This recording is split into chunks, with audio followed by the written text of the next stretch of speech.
tried to explain something really complicated to a 3-year-old? A few years ago, I was sitting on my daughter's bed one night after work, reading her a story. She looked at me and said, "Dad, what do you do at work all day?" And what followed was perhaps one of the most uncomfortable moments of my life as I tried to justify my existence. Well, I meet with people to help them save money when they're buying stuff so that they can make stuff so that we can buy stuff with the money I make working for them. Didn't matter how many zeros were involved, she wasn't buying it. And I went to bed that night feeling that something had to change in my life. That same year, 2011, the Harvard Business Review published an article on shared value. For me, as an economist, that paper had a profound effect on me. You see, here was suddenly a real economic theory from a serious global business school that said it was not only possible, but in fact, essential that businesses make great profits while at the same time solving social problems.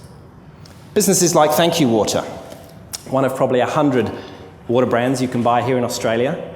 The difference is when you buy a bottle of Thank You Water, the proceeds go overseas to fund water projects that change lives. 170,000 of them so far. But for me personally, shared value allowed me to reconcile a conflict that I'd been grappling with since I was a child. Growing up in England, I had a privileged childhood. My father, the businessman, would come home from work each night, and my mum, the volunteer, would go out and work for charity. On the weekends, the Saturdays, we'd spend drifting around in my dad's yacht, and on the Sundays, we'd go out and rattle tins and raise money for mum's charity. It really wasn't until much later in my life that I realised that through my somewhat paradoxical childhood, both my parents were teaching me something important. That a business brain and a social conscience mattered. But recently in the world, I've been seeing a disconnect, a widening gap between having and giving. On the one hand, as consumers, we're buying more and more stuff from bigger and bigger companies with less and less understanding of the social impact our spending is having. On the other hand, we're giving more and more to charities and not-for-profits who are desperately trying to solve the very same social problems that our spending is causing. It's insane, isn't it?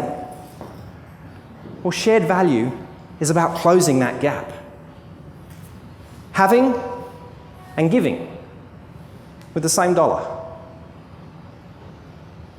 Now that's a story I'm excited to tell my kids about the work I do and the way we spend our money. In the future, they won't need an economist to make sense of their life, because that's the future we can create for them. And I, for one, am excited to be a part of it.